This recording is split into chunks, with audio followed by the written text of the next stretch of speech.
Haddie is in Thurrock in Essex. Haddie, good evening. Hi. I had a quick question about the workplace bullying situation. So I worked for a large investment firm for a while, and I experienced workplace bullying there. It's kind of indisputable. I left. There was a situation with an NDA, which was signed, but I'm under the impression that I can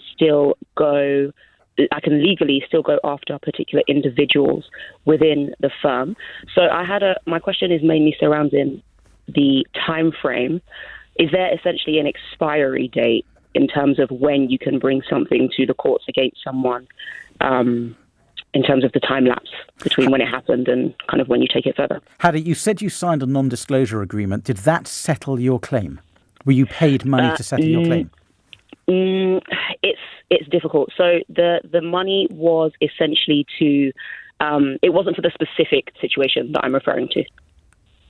Right. Did the agreement that you signed, and one of the clauses was a non-disclosure agreement, settle all claims arising from your employment or the termination of your employment? That's the usual phraseology. Yeah, I think so. Okay. Did it carve out as an exception any personal injury claims or claims for bullying? So I think there was a clause carving out that I could... Essentially, I think I can still go after individuals, but not the firm, if that makes sense. Fine.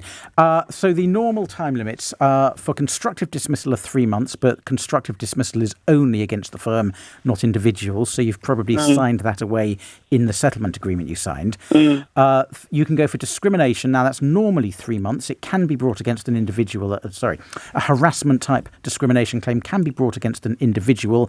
You get 3 months normally to contact ACAS. The tribunal will be relaxed about extending time if there's a decent reason for you not getting advice and getting a claim in within 3 months. How long ago did you leave? This was about 7 months ago now. Okay. And presumably you had legal advice when you signed the settlement agreement? Yes, I did. Right. A tribunal will take a lot of convincing that it should extend time from 3 to 7 months if you had legal advice at the time and didn't bring a claim. I think that will be a very, very difficult claim.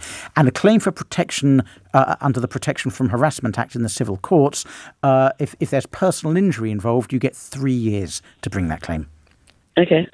Okay, but I would take the agreement to a lawyer. Don't try doing this yourself. Take the agreement to a lawyer and just get somebody to look over it to make sure that it's not stopped you from bringing your claim, because I suspect it may well have done. Just occasionally you can get round a non-disclosure agreement, but it's tricky to do. And if you've settled your claims, it will be tricky. Generally, most settlement agreements nowadays do stop you claiming against key individuals as well as the company themselves. Okay. Haddie, good luck with that. Thank you so much for your call. You're listening to the Legal Hour on LBC. I'm Barrister Daniel Barnett, and the time is 9:15.